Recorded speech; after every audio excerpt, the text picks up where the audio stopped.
Ang pinakamalaking katanungan na alam kong gumugulo pa din sa isipan mo ay kung saan nga ba nagmula si Satanas at paano nagsimula ang kanyang unang masamang hangarin. Kung babalikan natin ang simula, malinaw na si Satanas ay nilikha muna bilang isang anghel.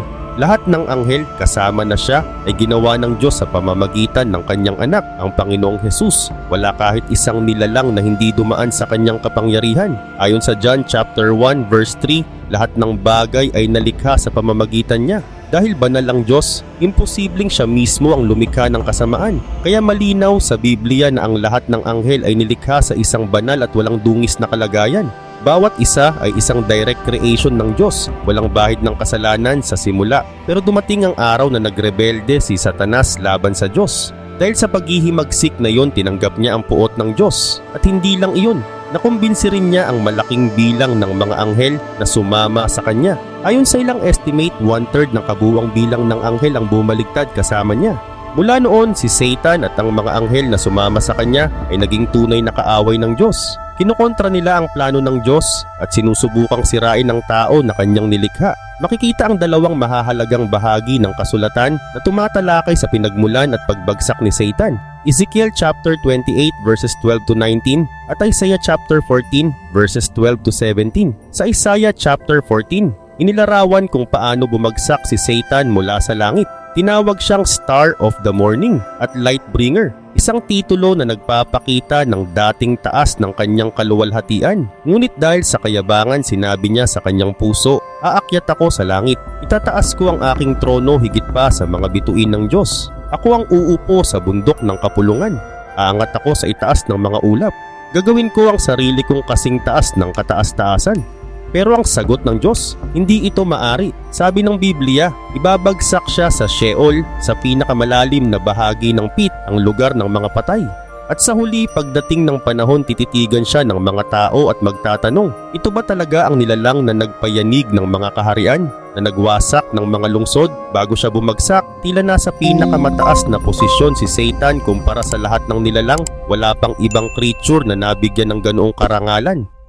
Number 1, nature. Si Satan ay kabilang sa cherub, isang uri ng mataas na ranggo ng anghel. Ang mga cherub ang kabilang sa pinakamakapangyarihan at pinakamataas na uri ng angelic beings. Sa Ezekiel chapter 28 verse 14 sinabing, "Ikaw ang anointed cherub na nagtatakip at nagpoprotekta, inilagay kita roon. Ikaw ay nasa banal na bundok ng Diyos. Lumakad ka sa gitna ng mga batong nagliliyab." Ibig sabihin, nasa pinakamalapit siya sa presensya ng Diyos. Ang stones of fire ay simbolo ng napakalapit na paglakad niya sa kaluwalhatian ng Diyos. Isang pribilehiyong wala sa karamihan ng mga anghel. Sa Ezekiel chapter 28 verse 12, tinawag pa siyang full of wisdom, perfect in beauty, at may seal of perfection. Ipinapakita nito na si Satan ay nilikhang mas matalino, mas makapangyarihan, at mas maganda kaysa lahat ng iba pang nilalang.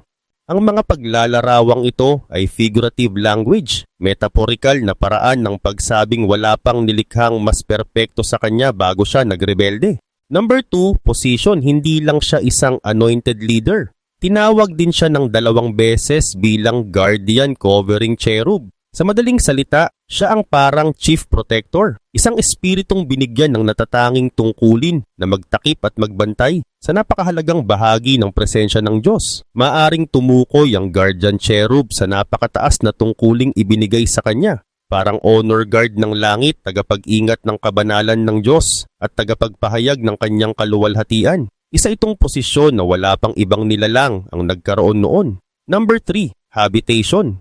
Bago bumagsak, tila nananahan si Satan sa mismong presensya ng Diyos. Inilarawan sa Ezekiel chapter 28 verses 13 to 16 ang kanyang dating kalagayan. Nasa Eden ka, ang hardin ng Diyos. Nababalutan ka ng bawat uri ng mamahaling bato, ruby, topaz, diamond, beryl, onyx, jasper, lapis lazuli, turquoise, emerald at ginto. Sa araw na ikaw ay nilikha, inihanda na ang lahat ng ito para sa iyo. Tinawag siyang anointed cherub who covers and protects, na inilagay mismo sa holy mountain of God. At doon na naglakad siya sa gitna ng mga batong nagliliyab, isang simbolo ng napakalapit niyang paglakad sa presensya ng Diyos. Isang pribilehiyo na hindi basta ibinibigay kanino man. Sinasabi rin na mula nang likhain siya, walang anumang kapintasan sa kanyang mga gawa hanggang sa araw na lumitaw sa kanya ang kasamaan. Ayon sa talata, napuno siya ng karahasan, kasinungalingan, at pagnanais na bumangon laban sa Diyos. Dahil dito sinabi ng Diyos, itataboy kita mula sa holy mountain ng Diyos, ibabagsak kita o covering cherub mula sa gitna ng mga batong nagliliyab.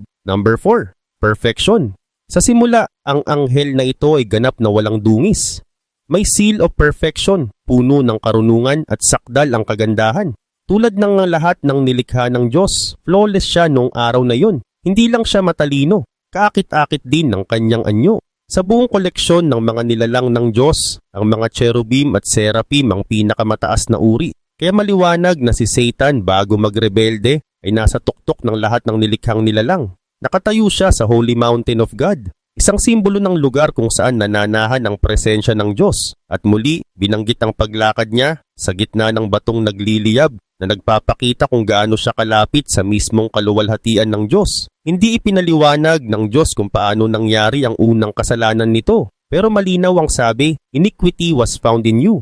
Ang pinakamalinaw na clue ay nasa Ezekiel chapter 28 verse 17. Naging palalo at arogante ang puso mo dahil sa iyong kagandahan. Nawasak ang iyong karunungan dahil sa iyong karangyaan. Ibabagsak kita sa lupa upang makita ka ng mga hari. Sa madaling salita, pride ang ugat ng lahat, hindi siya natukso ng ibang nilalang. Hindi siya inakit ng ibang mas mataas na nilalang dahil wala naman. Siya mismo ang napahanga sa sarili niyang talino, ganda at kaluwalhatian.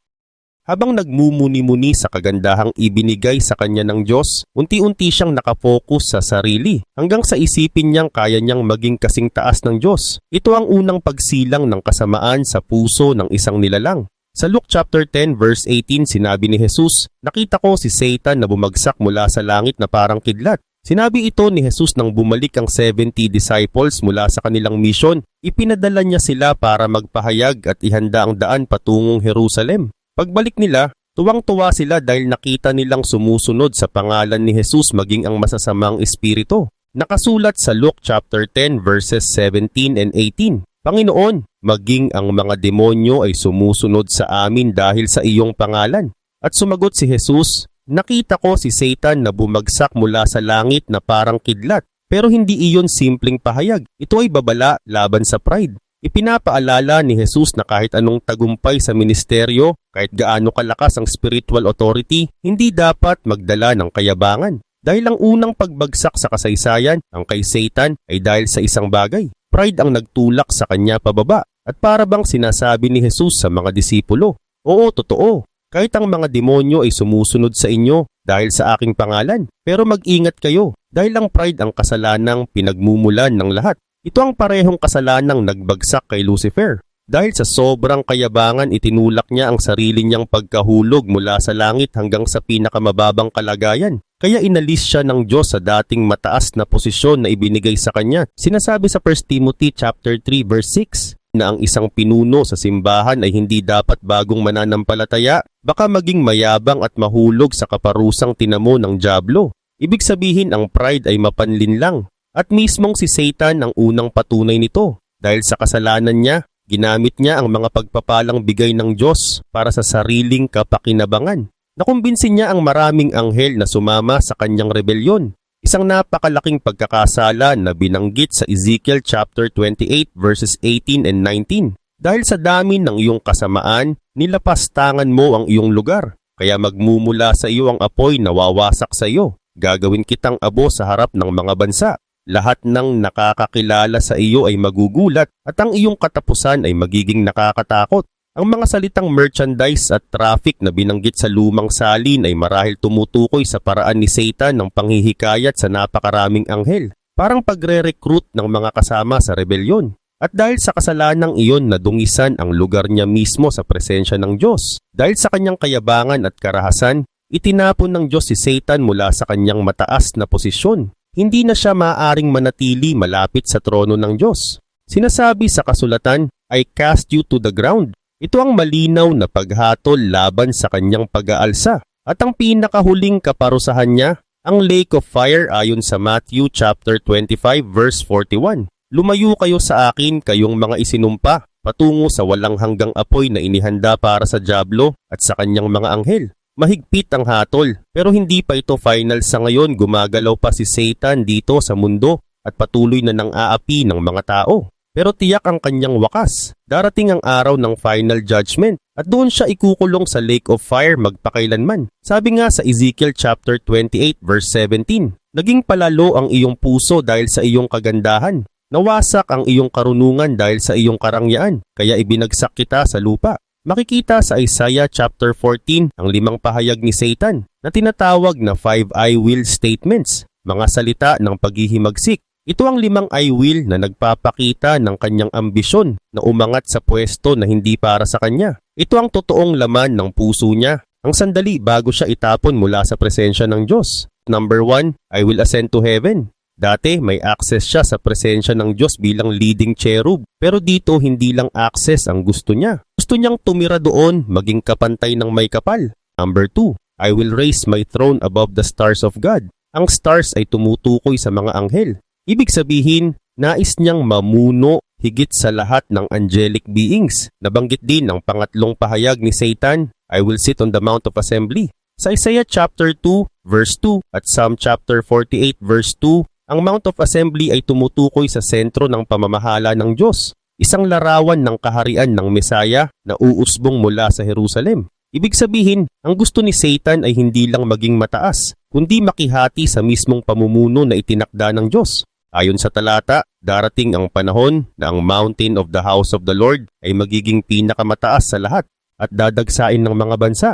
At doon gustong umupo ni Satan sa lugar na para lamang sa Diyos. Kasunod nito ang ikaapat niyang pahayag, I will ascend above the heights of the clouds. May angking gloria si Lucifer noong siya ay nilikha, isang liwanag na nagmumula sa kanyang manlilikha, pero hindi siya nakontento. Naghahangad siya ng isang gloria na kasing taas o mas mataas pa kaysa sa Diyos. At ang panglima at pinakamapangahas sa lahat, I will make myself like the Most High. Ito ang pinakasukdulan ng kanyang paghihimagsik. Hindi lang niya gusto ang kapangyarihan. Gusto niyang palitan ng Diyos mismo. Mapapansin mo agad ang dalawang bagay. Una, hindi niya gustong maging iba sa Diyos. Gusto niyang gayahin ang kapangyarihan, autoridad at kontrol na tanging sa Diyos lamang nararapat. Ayaw niyang sumunod. Gusto niyang mangagaw. Pangalawa, gusto niyang maging katulad ng Diyos sa aspeto ng paghahari, hindi sa kabanalan. Ibig sabihin, ang layunin niya ay pamunuan ng lahat, hindi sambahin ng Diyos. Pero ang katotohanan, walang sino man ang maaaring maging katulad ng Diyos at sabay na hayaang manatili ang Diyos bilang Diyos. Isa lang ang uupo sa trono at hindi iyon si Lucifer. Kaya malinaw ang sinabi ng Diyos sa Isaiah chapter 42 verse 8. Ako ang Panginoon, iyon ang aking pangalan at ang aking gloria ay hindi ko ibibigay sa iba. At sa Isaiah chapter 43 verse 10. Ako ang siya. Bago ako, walang Diyos na nalikha at pagkatapos ko, wala ring lilitaw. Sa sandaling nagrebelde si Lucifer, nagbago ang buong pagkatao niya. Ang dating kabanalan na ibinigay ng Diyos ay nawala at napalitan ng kasiraan at kasamaan. Kahit ang dating liwanag na nagmumula lamang sa Diyos, hindi na niya kayang taglayin. Hindi na siya maaaring maging larawan ng Diyos. Ang natira na lang ay ang panlilinlang, kayabangan at hangarin na maghari kahit sa kasinungalingan lang. Sabi ng Diyos sa Isaiah chapter 45 verses 5 and 6, Ako ang Panginoon at wala nang iba. Wala nang ibang Diyos maliban sa akin. Bibigyan kita ng lakas kahit hindi mo ako kilala para malaman ng buong mundo. Mula pagsikat hanggang paglubog ng araw na ako lamang ang Diyos. Wala nang iba. Kasunod nito sa Isaiah chapter 45 verses 21 to 23, hinamon ng Diyos ang mga sumasamba sa Diyos-Diyosan. Sige, magbigay kayo ng patunay. Sino ang nagpahayag ng maaga tungkol sa pagdating ni Cyrus at sa kanyang mga pagtatagumpay? Hindi ba ako? Ako ang Panginoon. At wala nang ibang Diyos maliban sa akin. Ako ay makatarungan at ako ang tanging tagapagligtas. Wala nang iba. Kung bakit napakabigat ng kasalanan ni Satan, maraming dahilan. Una, wala pang naunang halimbawa ng rebelyon noon. Siya ang unang tumindig laban sa banal na Diyos. Ang kauna-unahang rebelde sa kasaysayan ng espiritual na mundo. Pangalawa, nang likhain siya, perpekto siya. Maganda, marangal at walang kakulangan. Pangatlo, Meron siyang mataas na karunungang dapat sana ay nagdala sa kanya sa mas malalim na pag-unawa sa kabutihan at glorya ng Diyos. Pero ginamit niya ito para magkasala. Pang-apat, binigyan siya ng Diyos ng napakataas na tungkulin. Isang posisyon na hindi ibinibigay kanino man basta-basta. Pang-lima, dahil sa kanyang kabanalan noong una, binigyan siya ng pribilehiyong magkaroon ng napakalapit na ugnayan sa Diyos. Pero ang Lucifer, ang star of the morning, ang dating nagniningning dahil sa liwanag ng Diyos, ay naging Satan, ang kaaway ng lahat ng banal. At kahit ibinagsak siya mula sa kanyang mataas na posisyon, nananatili pa rin ang bahagi ng kanyang dating dignidad at kapangyarihan. Kaya nga kahit si Archangel Michael ay hindi naglabas ng sariling paghatol laban sa kanya, sa halip ay sinabi lang niya, "The Lord rebuke you." Ibig sabihin kahit bumagsak na si Satan, hindi siya biro. Kailangan pa ring igalang ang tamang espiritual na autoridad, pero malinaw ang hatol ng Diyos. Ibabagsak siya sa Sheol, sa pinakamalalim na bahagi ng hukay, kasama ang lahat ng sumusunod sa kanya. Sabi ng Isaiah chapter 14 verse 15, "Ibababa kita sa Sheol, sa pinakamalalim na bahagi ng libingan." At dagdag pa sa Isaiah chapter 24 verses 21 and 22, "Sa takdang araw dadalawin at hahatulan ng Diyos ang mga nahulog na anghel at ang mga hari ng lupa, titipunin silang parang mga preso sa isang kulungan. Ipagkukulong sila at pagkatapos ng mahabang panahon, darating ang parusa nila." Tungkol naman sa kung kailan bumagsak si Satan, walang ibinigay na eksaktong petsa sa Biblia pero may ilang pahiwatig. Kung ipagpalagay natin na ang mga anghel ay nilikha sa Genesis chapter 1 verse 1, ibig sabihin ang kanilang pagbagsak ay sumunod sa panahong iyon. Sabi sa Genesis chapter 1 verse 31, "Nang makita ng Diyos ang lahat ng nilikha niya, ito ay napakabuti." Kung napakabuti ang lahat noong 6th day, ibig sabihin hindi pa bumabagsak si Satan noon. Posible rin na ang mga anghel ay umiiral na bago pa man likhain ang langit at ang lupa. Sa aklat ni Job, sinasabi na naroon sila noong inilalagay ng Diyos ang pundasyon ng mundo at nagdiwang sila habang minamasdan ang nililikha ng Diyos. Sabi sa Job chapter 38 verse 7, "Noong umaawit ang morning stars at ang lahat ng anak ng Diyos," ibig sabihin ang mga anghel ay nag-alak ng sabay-sabay. Ibig sabihin, lahat ng anghel ay masaya at nasa perpektong kalagayan noong simula. At kung ang lahat ay very good sa Genesis chapter 1 verse 31, malinaw na hindi pa bumabagsak si Satan sa puntong yon. Sometime after ng original creation, nagkaroon ng rebellion si Satan at ang mga anghel na sumunod sa kanya ay bumagsak. At sigurado tayong nangyari ito bago ang Genesis chapter 3. Dahil bago pa man tuksuhin ni Satan sina Adam at Eve, nahulog na siya. Ang hindi lang alam ay kung bumagsak siya bago o pagkatapos likhain ng tao. Satan at ang mga anghel na sumunod sa kanya. Malinaw sa Biblia na may angels si Satan. Ibig sabihin mga espiritong nilalang na sumusunod sa kanyang utos at lumalaban para sa kanyang plano. Sa Matthew chapter 12 verses 24 to 26, sinabi ng mga Pariseo na nagpapalayas daw si Jesus ng demonyo sa tulong ni Beelzebul, isang lumang pangalan ni Satan na ibig sabihin ay pinuno ng mga demonyo. Pero sagot ni Jesus, kung si Satan ay lalaban sa sarili niyang mga demonyo, paano tatagal ang kanyang kaharian? Sa Matthew chapter 25 verse 41, tinawag ng direkta ang mga demonyo bilang His angels, mga nilalang na sumama sa kanya sa rebellion. At sa Revelation chapter 12 verse 7, may digmaan sa langit sa pagitan ni na Michael the Archangel at ng kanyang mga anghel laban sa dragon, si Satan, at kanyang mga anghel. Sa simula pa lang ng rebelyon, nagbenta si Satan ng isang ideya, isang trade o panghihikayat para hilahin ng ibang anghel palayo sa Diyos. Ito ang tinutukoy sa mga salitang unrighteousness of your trade sa Ezekiel. Parang iniikot niya ang mensaheng, "Sumama kayo sa akin, mas mabuti ang pamumunong ako ang nasa trono." At nang makumbinsi na sila, wala nang balikan. Naburan ng kabanalan nila at inabutan sila ng moral na pagkabulok. Sa Revelation chapter 12 verse 4, sinabi na parang buntot ng dragon ang lumampaso sa kalangitan at hinila ang 1/3 ng mga bituin, isang simbolo ng malaking bilang ng mga anghel. Kaya malamang na 1/3 ng lahat ng anghel ang sumama kay Satan. Kung ganoon, bakit hinayaan ng Diyos na bumagsak sila?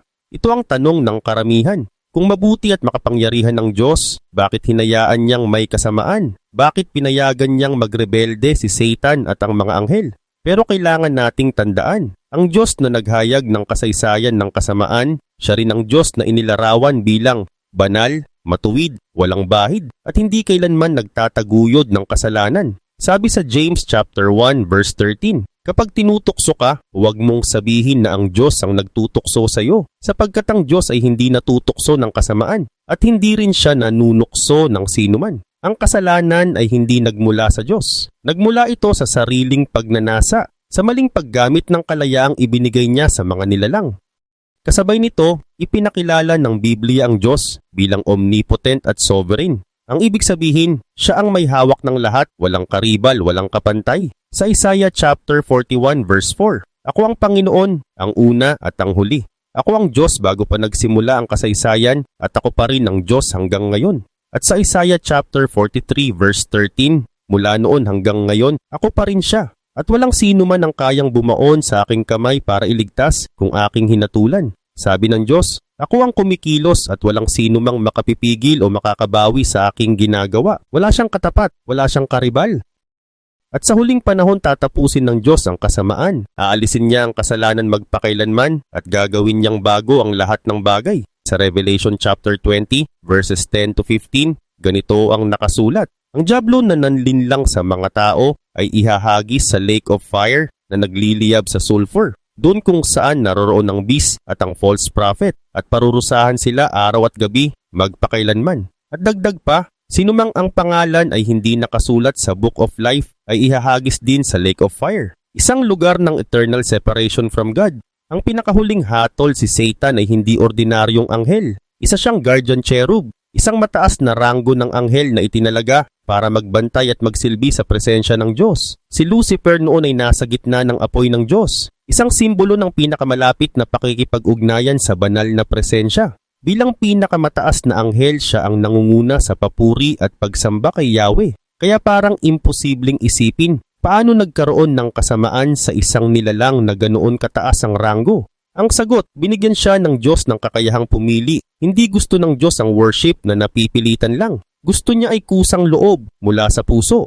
At ginamit ni Lucifer ang kalayaang iyon para magrebelde. Gusto niyang agawin ng trono, hindi sambahin ng may kapal. Dahil sa ginawa niyang iyon, itinapon siya ng Diyos mula sa langit papunta sa lupa. At darating ang araw, huhusgahan siya at ihahagis sa lake of fire kung saan pahihirapan siya araw at gabi. Walang katapusan. Hindi nilikha ang impyerno para sa tao, nilikha ito para kay Satan at sa mga anghel na sumama sa kanyang paghihimagsik. Ngunit ang mga tao na tumatangging tanggapin ang kaligtasan kay Kristo ay pinipiling pumanig sa rebellion ni Satan. Bago siya bumagsak, perpekto ang anghel na ito sa lahat ng aspeto. At dahil sa kanyang kagandahan at karangyaan, napuno siya ng kayabangan. At doon na nagsimula ang pagguho. Importante ring tandaan, si Satan ay nilalang. Hindi siya evil God. Hindi siya kapantay ng Diyos. Wala siyang omnipotence, wala siyang omniscience, at wala kahit anong katangian na tanging Diyos lamang ang maaaring magkaroon. Ang Diyos lang ang may ganap na kapangyarihan. Sa aklat ng Ezekiel, paulit-ulit na sinabi ng Diyos, gagawin ko ito upang malaman nilang ako ang Panginoon. At sa pagkwento ng pinagmulan at kahihinatnan ni Satan, nakikita natin ang napakalaking tema ng aklat mula simula hanggang wakas. Hawak ng Diyos ang lahat. Alam na natin ngayon kung sino si Satan. Isang nilalang na dating puno ng liwanag na pinasama ng sarili niyang pride at itinapon dahil sa kagustuhan niyang agawin ng hindi para sa kanya. At hanggang ngayon pride pa rin ang nagtutulak sa kanya. Ang kagustuhang kunin ang gloria na para lamang sa Diyos. Pero ang pride na iyon ang magpapabagsak din sa kanya sa huli. Ito ang magiging mismong dahilan ng kanyang tuluyang pagwasak.